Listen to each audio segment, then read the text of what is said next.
14 फरवरी 2019 दोपहर का समय।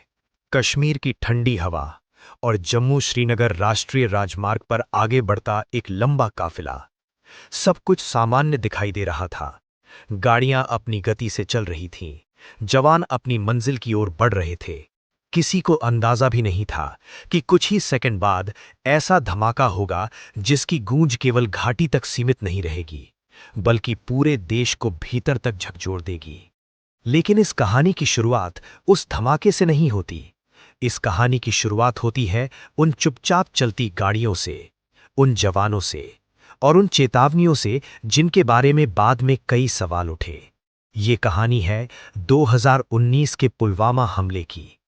एक ऐसा हमला जिसने भारत की सुरक्षा नीति, कूटनीति और आतंकवाद के खिलाफ रणनीति को नई दिशा दी।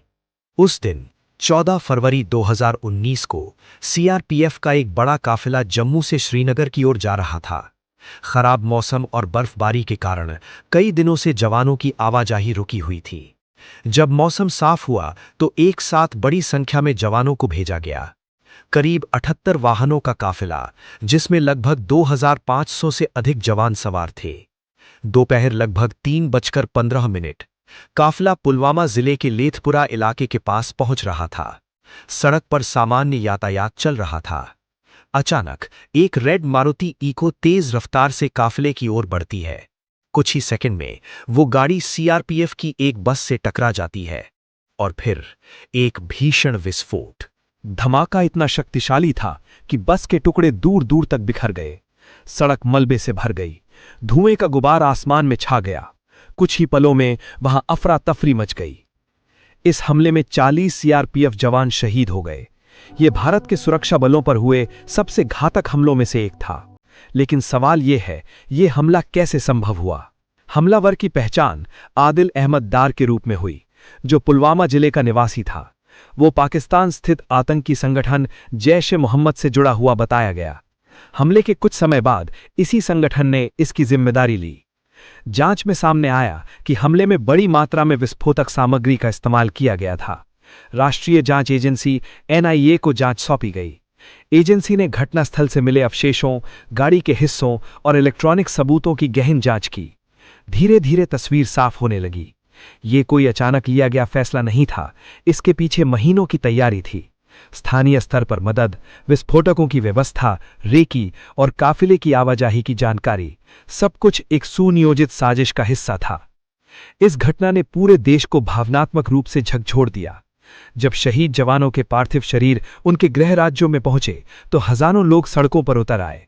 छोटे छोटे गांवों से लेकर महानगरों तक हर जगह श्रद्धांजलि सभाएं हुईं। लोगों की आंखों में आंसू थे, लेकिन साथ ही एक आक्रोश भी था। भारत सरकार ने साफ कहा कि इस हमले की साजिश सीमा पार से रची गई थी। पाकिस्तान ने इन आरोपों से इनकार किया।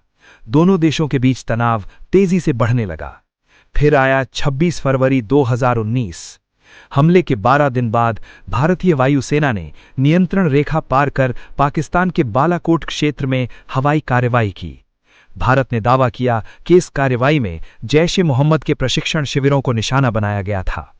ये 1971 के युद्ध के बाद पहली बार था जब भारतीय वायुसेना ने नियंत्रण रेखा पार कर इस तरह की कार्रवाई की। संदेश स्पष्ट था, आतंकवादी हमलों का जवाब दिया जाएगा। लेकिन कहानी यहीं खत्म नहीं हुई। 27 फरवरी 2019 को भारत और पाकिस्तान के बीच हवाई टकराव हुआ। इसी दौरान भारतीय वायुसेना के विंग कमांडर अभिनंदन वर्धमान का विमान गिर गया। वे पाकिस्तान की हिरासत में चले गए।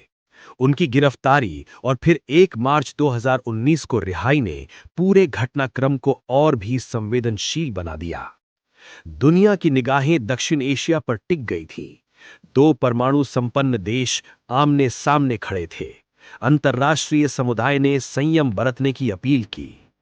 लेकिन पुलवामा हमला केवल एक सैन्य या कूटनीतिक घटना नहीं था। इसने कई बड़े सवाल खड़े किए। क्या खुफिया एजेंसियों को पहले से चेतावनी थी? क्या काफिले की सुरक्षा व्यवस्था में कोई चूक हुई? क्या इतने बड़े काफिले को एक साथ भेजना जोखिम भरा फैसला था?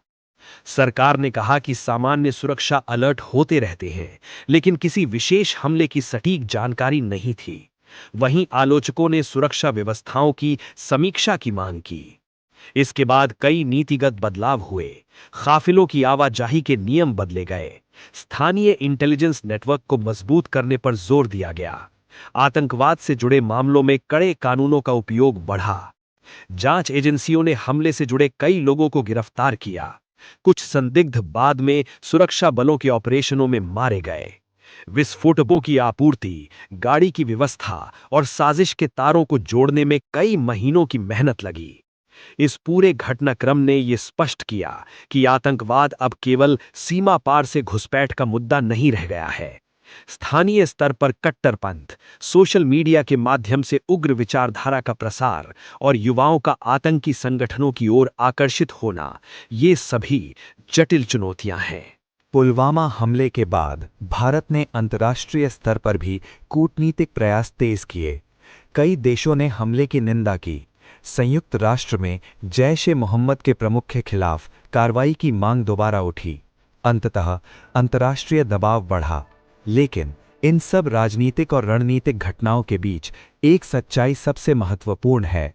40 परिवारों की वो पीड़ा जिसे कोई नीति, कोई बयान, कोई कार्रवाई मिटा नहीं सकती। उन परिवारों के लिए 14 फरवरी सिर्फ कैलेंडर की एक तारीख नहीं है। वो दिन है जब उनके घर का एक हिस्सा हमेशा के लिए खाली हो गया। आज जब हम पुलवामा हमले को पीछे मुड़कर देखते हैं तो ये केवल एक आतंकी घटना नहीं दिखती। ये एक मोड़ था भारत की आतंकवाद रोधी नीति में, उसकी सैन्य रणनीति में और उसकी कूटनीतिक सोच में। पुलवामा की वो दोपहर आज भी स्मृतियों में जीवित है। धुएं से ढकी सड़क, सायरनों की आवाज और एक देश का मौन। लेकिन उसी मौन में एक संकल्प भी था, आतंकवाद के खिलाफ लड़ाई जारी रखने का संकल्प, शहीदों की कुर्बानी को व्यर्थ न जाने देने का संकल्प। इतिहास में कुछ दिन ऐसे होते हैं जो केवल घटनाएं नहीं होते, वे दिशा बदल देते हैं। 14 फरवरी 2019 ऐसा ही एक दिन था। दोस्तों, ये कहानी हमें याद दिलाती है कि शहीदों की कुर्बानी हमेशा हमारे दिलों में जीवित रहती है। अगर आपको ये वीडियो पसंद आया हो तो कृपया इसे लाइक ज़रूर करें। नीचे कमेंट में बताएं कि आपको ये वीडियो कैसा लगा और हमारे चैनल को सब्सक्राइब करना ना भूलें ताकि आप ऐसी और भी सच्ची और दिलचस्प कहानियां देख सकें। धन्यवाद।